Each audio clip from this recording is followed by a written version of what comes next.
Let's play along with Thomas and friends. They're playing a color game, and you can join in. Look, it's Thomas, Percy, and James. Which engine is red? That's right, James is the red engine. It's Toby, Thomas, and Henry. Which engine is blue? Thomas is the blue engine. Right again. Come ride the rails with Thomas and friends on PBS Kids.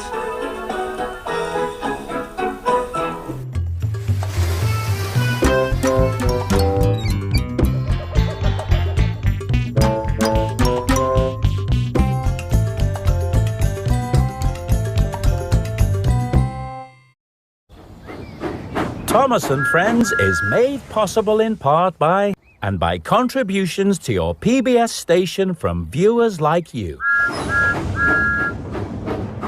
Thank you.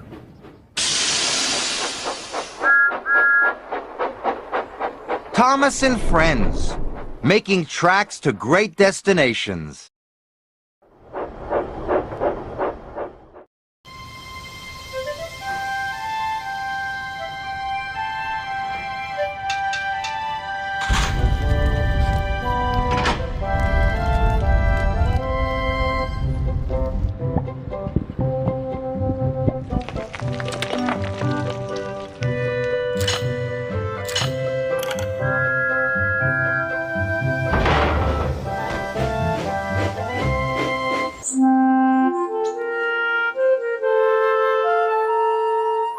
Dear Christopher, here is your friend Thomas the Tank Engine.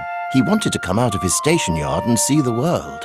These stories tell you how he did it. I hope you will like them because you helped me to make them. Your loving Daddy.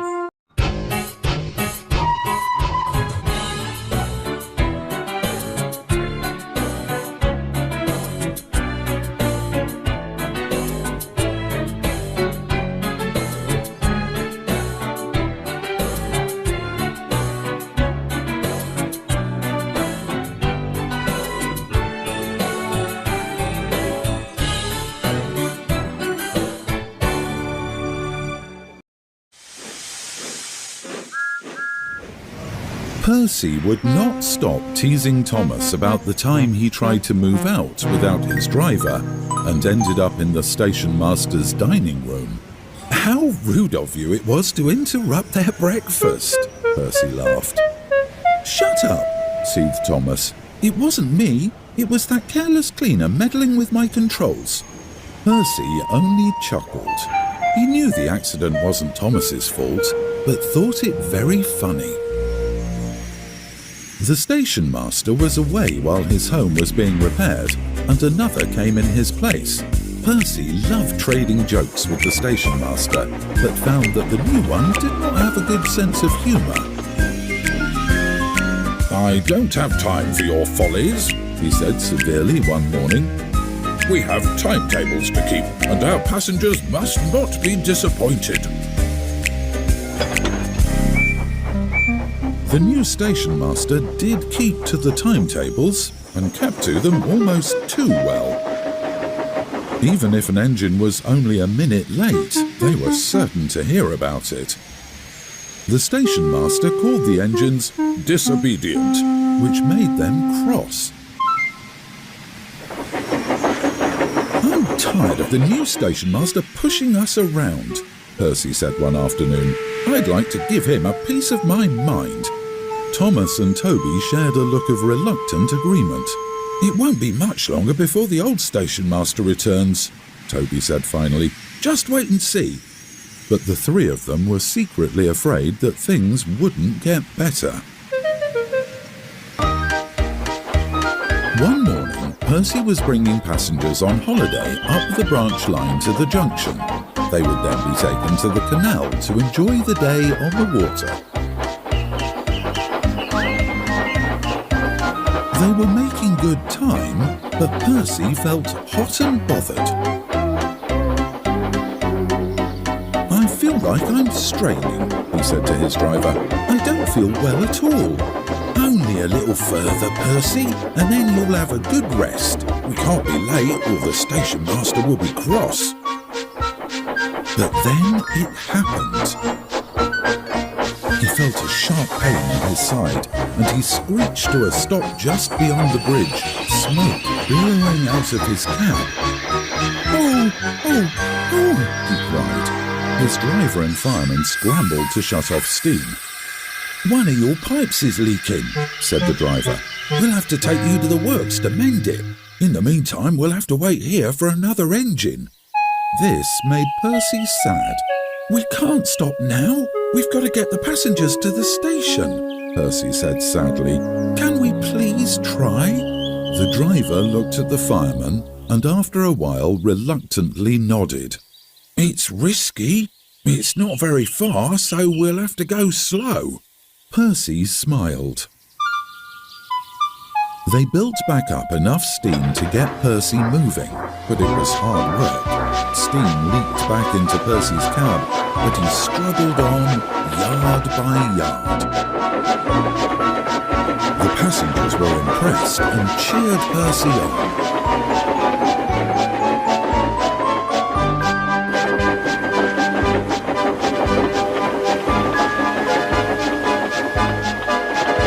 It was getting dark by the time they arrived at the station. On the platform was the station master. "You have been a very disobedient engine," he bellowed. "If you aren't going to be on time, then perhaps we should find another engine to replace you."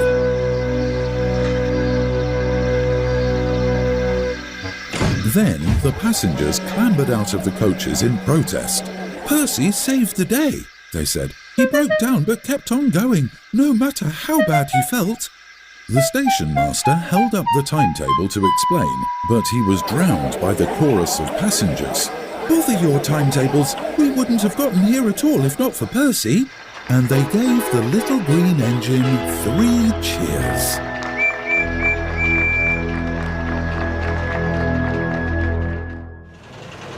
After Percy left to be mended, the yard became a much more peaceful place. The station master realised that in order to have the confidence of his passengers, he had to have confidence in the engines too.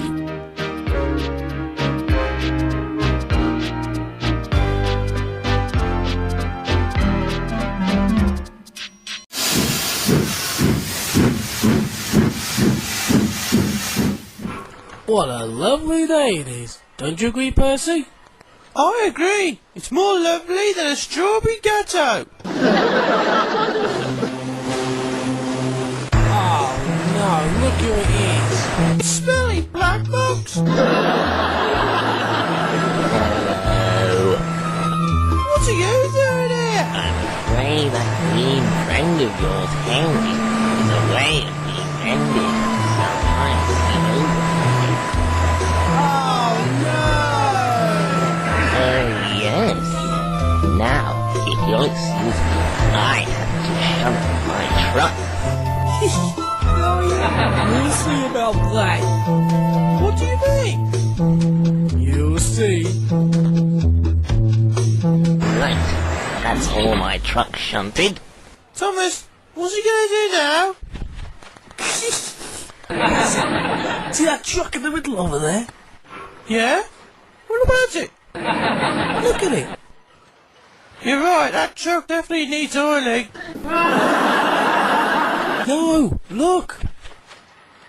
What is it? The bike, Percy, look at its bike. Oh, I get it now. I don't know what's going to happen. Yes, watch. And learn. Right, let's let the world's strongest engine take these trucks away. Hey, Percy, what's this? Hey, Diesel! I bet you can't move all those trucks at once! Oh, yes, I can. Diesel, you're about as strong as a sail on a whip belt. Oh, yeah? Well, we'll see about that. Okay then, pull! Alright then.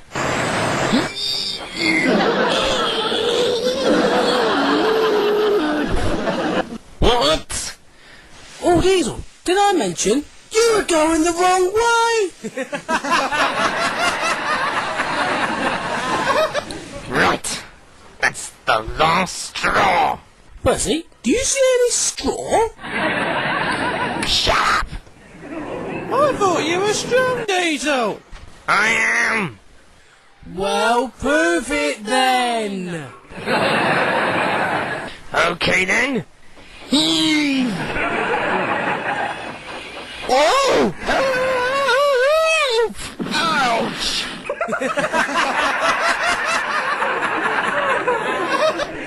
Hello all. Whatever happened here?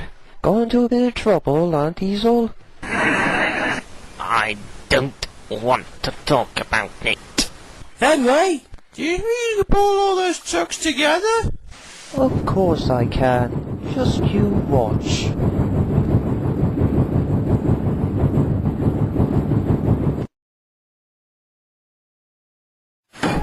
Right. On our way then.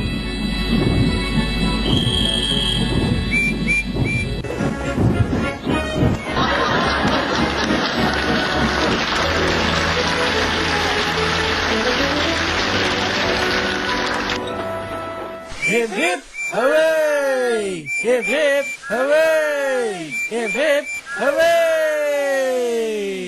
Well, we learned about one thing, Thomas. And what's that?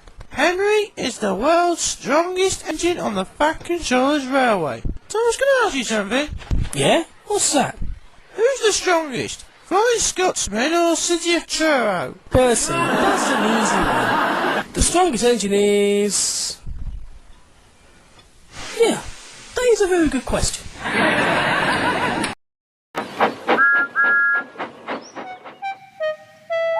One evening, Henry was laughing as he returned to the shed. "I've had to take Percy to the works today," he chuckled. "He went past the danger board at the harbour and fell into the sea." Gordon and James laughed too. "First Thomas and now Percy. What silly little engines they are." But Duck didn't laugh. How will Thomas and Toby manage the branch line without Percy's help? He wondered. "Never mind," rumbled Gordon. "I'm sure the Fat Controller will think of something." And the Fat Controller did. The next morning he came to see Duck. "Until Percy comes back, I'd like you to help Thomas and Toby." Duck was pleased, but the big engines were annoyed. "What about the shunting, sir?" James protested. "I'm afraid you'll have to fetch your own trains again for a while," said the Fat Controller. "And this time let's hear none of your no shunting nonsense." The big engines grumbled all day. It had been a long time since they had to fetch their own coaches and trucks. They didn't like it at all.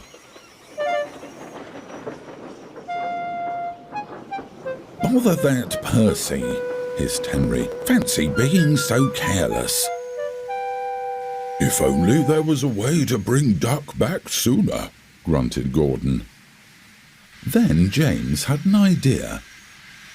"Perhaps," he whispered, "if we did the shunting badly, on purpose, then he might.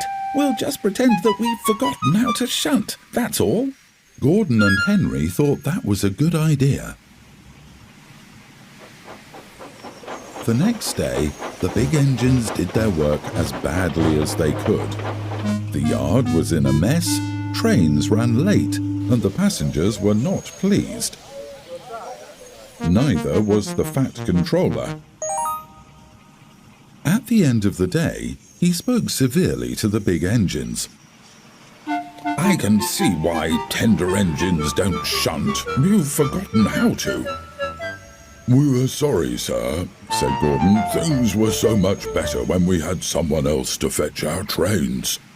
It's a pity Duck is helping Thomas, though, added James meaningfully. Oh, I see, said the Fat Controller.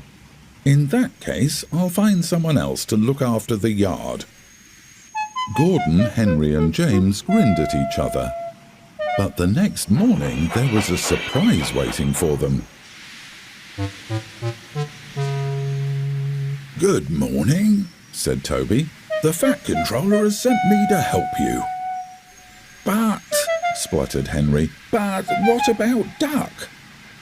Duck is still helping Thomas. I dare say they can manage by themselves. As for you three, show a wheel and jump to it.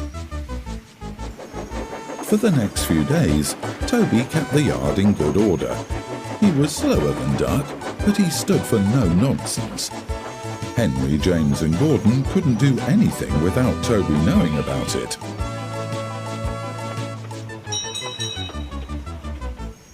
At last, Percy returned from being mended. Toby went back to the quarry, and Duck came back to the yard. The big engines were exhausted. It's good to be back, smiled Duck, and just as well. I heard all about you three making a mess of the yard. Don't worry, I'll teach you to do things the Great Western way. That should keep you in order. Oh no, the engines groaned. They began to wish that they had done their own shunting after all.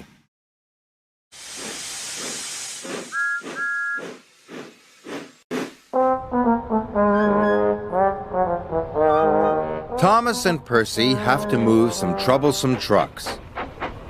Thomas is pushing. And Percy is pushing too.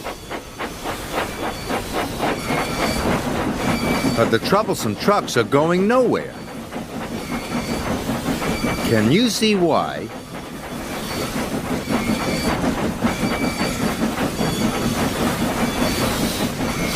That's right. Thomas and Percy are pushing against each other. No wonder it's so difficult. Let's try this again. This time, Thomas is pulling instead of pushing. And so is Percy. But the troublesome trucks are still not moving. Do you know why? Thomas and Percy are now pulling against each other. What should they do? Exactly. One should push and the other should pull. And between them, Thomas and Percy will move those troublesome trucks in no time. Working together makes a job easier.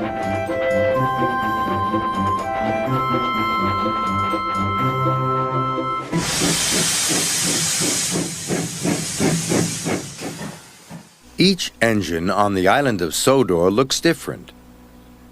Can you tell who is who? This engine is green. It has large wheels. In fact, the whole engine looks very large. There's a coal tender at the back. Do you know who it is yet? Here's another clue. On the side is a big yellow number 3. Have you guessed? It's Henry. Hello, Henry. Now, who is next? This engine is a completely different shape. The wheels are covered. It has cow catchers on the front and on the back. And there are 2 small windows on each side. This engine is made of wood, and it has a big number 7 painted on the side. Who could it be? That's right, it's Toby. Hello, Toby. Now, do you know who this last engine is? This engine is smaller than Henry.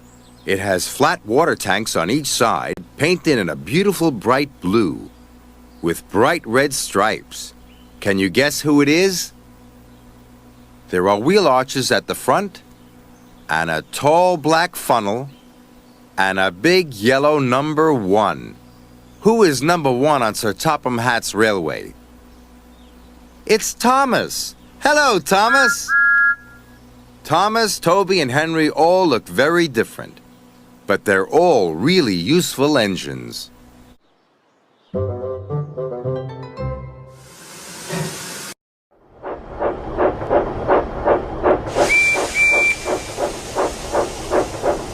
Days had passed since Henry had left the tunnel and returned to the yard for hard work.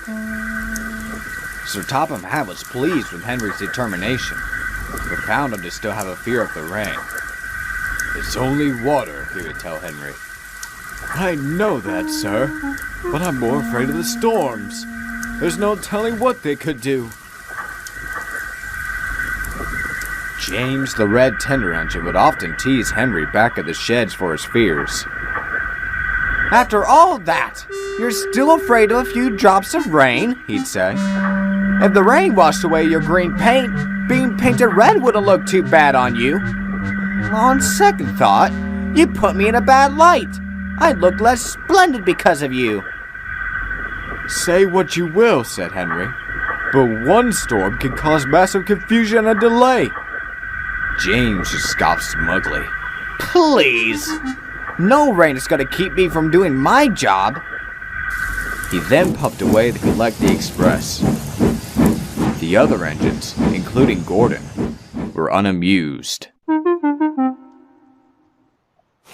The weather later worsened. Rain was beginning to come down. Droplets hit James and his coaches, but James coasted down the main line in record time. "What a scaredy cat! What a scaredy cat!" he laughed. But trouble laid ahead. The heavy rain had caused a mudslide to come onto the line. James's driver couldn't see it due to the heavy rain, but when he did, it was too late.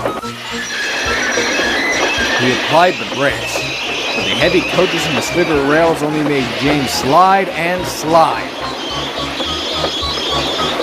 James crashed into the mud, splattering all over himself and his red paint. He tried reversing, but his wheels were stuck. The passengers were yelling about how bad the railway was, and how silly of an engine James was. From the dry comfort of their coaches, of course. Henry was ready with the goods train, ready in the weather when the station master came. "James, the express are stuck. We need you to go the rest of the way." "Come on, old boy," said his driver. "We can't let the storm keep the passengers stranded."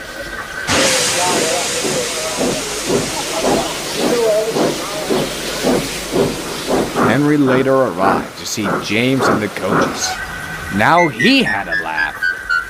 "Oh, what a shame," he chortled. "That mud has really ruined your red paint. Perhaps you should turn green like me." "On second thought, don't. You'd ruin my image." James felt embarrassed. "Never mind," said Henry. "It can happen to any engine." Soon enough, Henry pulled James out of the mud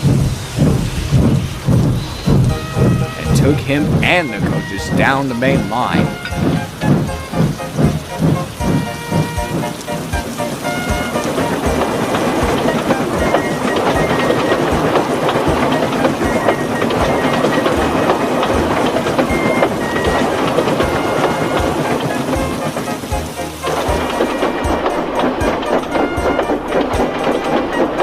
Together, they braved through the stormy weather, all the way to the last station.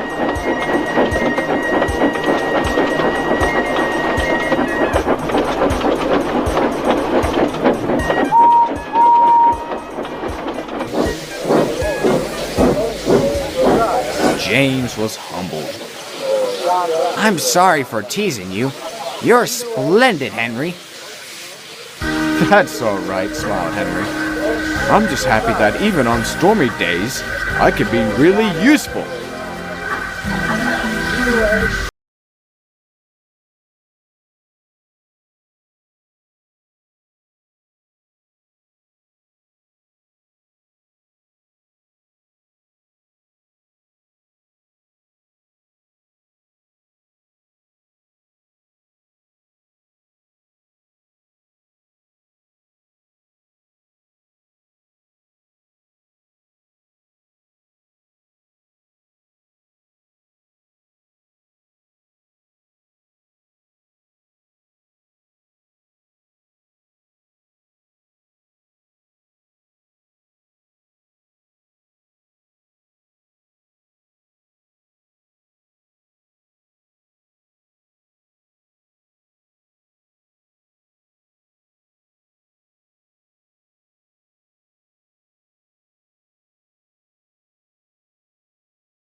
Tommy sees the cheeky one. James is vain but lots of fun. Percy pulls the mail in town. Gordon thunders down the man. Emily really knows her stuff.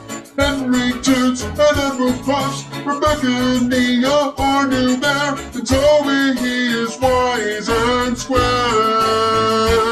Mad to their 4, their 6, their 8. Shunting trucks and hauling crates. Yellow, green, and orange, blue.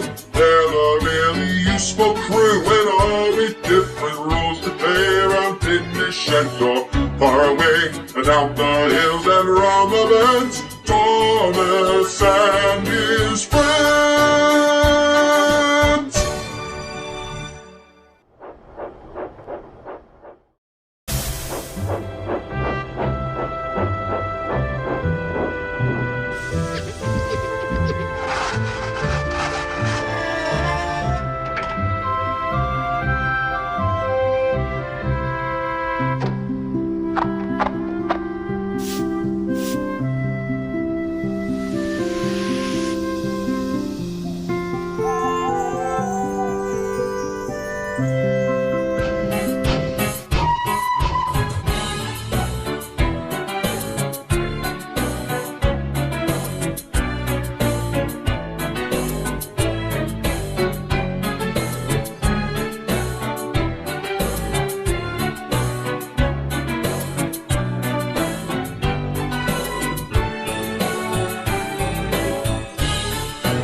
Watching is learning. Orajel Training Toothpaste and Arm & Hammer Spin Brush Kids Toothbrushes. Proud supporters of Healthy Smiles and Thomas & Friends on PBS. Thomas & Friends is made possible in part by and by contributions to your PBS station from viewers like you. Thank you.